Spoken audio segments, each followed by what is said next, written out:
Hi guys, gusto niyo bang matutong gumawa ng ganito? Tara, turuan ko kayo. Una, punta kayo sa CapCut nyo.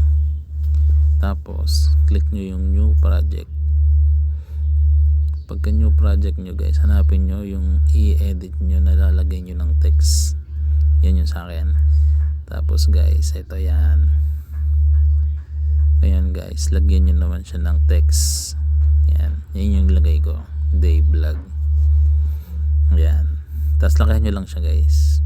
Yan. Yung size lang nasakop yung yung screen.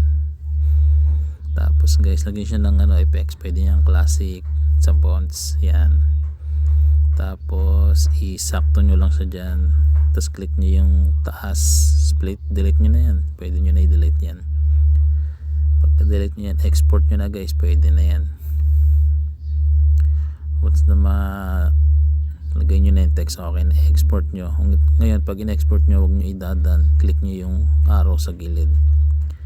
Pagka click nyo ng arrow sa gilid, yan ang yung lalabas. Tapos guys, pagka export nyo, i-tap nyo naman yung plus, tapos hanapin nyo yung in-export nyo, tapos i-duplicate nyo yung unahan. Yan, duplicate.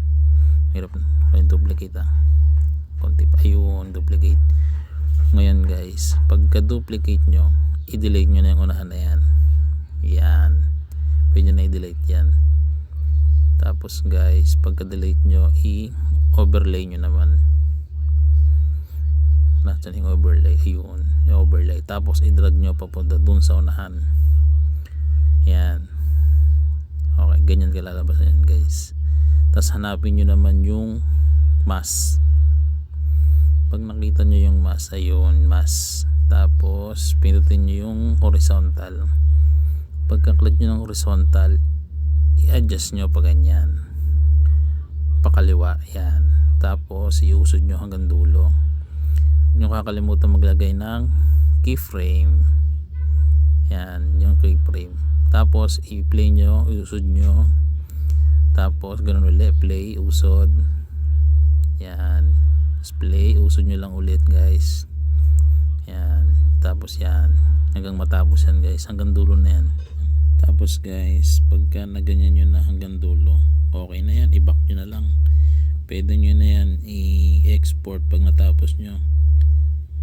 Thank you guys. At shoutout nga pala kay Renren Hoson. Pinapashoutout nyo si Julius Tenten na may birthday. Happy birthday Julius Tenten. Cash out daw si Roy Jordan Sayaman. Ewan ko ba ba't hindi pa cash in. So weird. Salamat sa panonood guys.